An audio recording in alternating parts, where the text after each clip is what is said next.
اسرائیلی فوج کے لبنان کے دارالحکومت بیروت پر وحشیانہ فضائی حملے جاری ہیں۔ برطانوی خبر ایجنسی نے لبنانی شہر بابدا سے بیروت پر اسرائیلی بمباری کی ویڈیو جاری کر دی۔ ان حملوں میں بیروت کے جنوبی مضافاتی علاقوں میں دھوئیں کے گہرے بادل اٹھتے دیکھے جا سکتے ہیں۔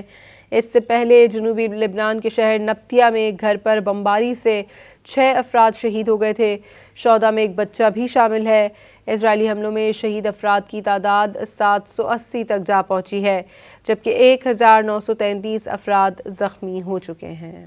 اسرائیلی فوج کے لبنان کے دارالحکومت بیروت پر وحشیانہ فضائی حملے جاری ہیں۔ برطانوی خبر ایجنسی نے لبنانی شہر بابدا سے بیروت پر اسرائیلی بمباری کی ویڈیو جاری کر دی۔ ان حملوں میں بیروت کے جنوبی مضافاتی علاقوں میں دھوئیں کے گہرے بادل اٹھتے دیکھے جا سکتے ہیں۔ اس سے پہلے جنوبی لبنان کے شہر نبتیہ میں ایک گھر پر بمباری سے 6 افراد شہید ہو گئے تھے۔ شہداء میں ایک بچہ بھی شامل ہے۔ اسرائیلی حملوں میں شہید افراد کی تعداد 780 تک جا پہنچی ہے، جبکہ 1933 افراد زخمی ہو چکے ہیں۔